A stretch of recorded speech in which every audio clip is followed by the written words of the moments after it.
Mirror, mirror on the wall, who's the deadest ghost hunter of us all? Can't stop us now, not holding back, we're falling from the star highs with 2 feet on the ground, not slowing down, running fast into. The haunted mirror is one of 6 cursed possessions, of which one is guaranteed to spawn on every hunt.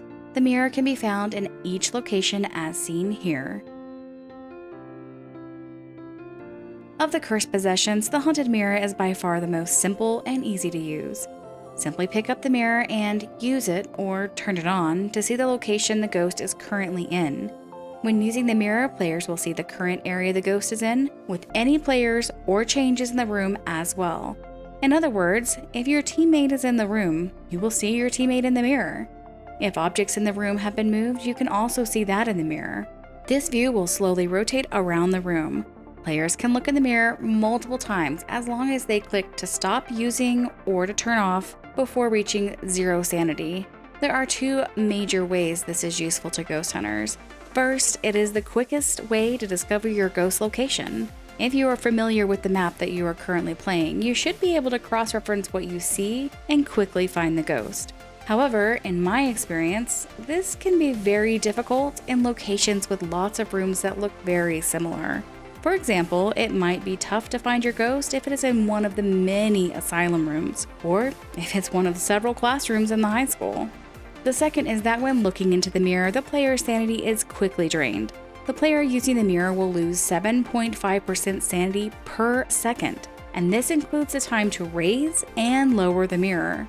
Because of this, players can quickly drop sanity by taking turns looking into the mirror, being careful to not reach 0. When the player using the mirror reaches 0 sanity, the mirror breaks and immediately starts a cursed hunt. Once the mirror is broken, it cannot be used again. The mirror does have a few interesting features though. First, despite never having had this happen to myself, I have heard many players indicate that they have used the mirror to determine that the ghost has changed rooms. This can certainly be useful to ghost hunters when trying to prevent a hunt with crucifixes or when trying to gather evidence. Also, if you use the mirror in the ghost room, you cannot see yourself in the mirror. You can, however, see your hands and the mirror. It is also possible for 2 players to access the mirror at the same time. Should this happen to you, both players will see the other one holding the mirror, but one player will see the other person holding a mirror being held by an extra pair of hands. There is no benefit in doing this, as it makes it impossible for the player without their hands to interact with equipment. While the haunted mirror may not be great for getting evidence or objectives completed, it is a quick way to get started on your hunts. With this in mind, do you use the mirror when you find one, or do you typically just skip over it?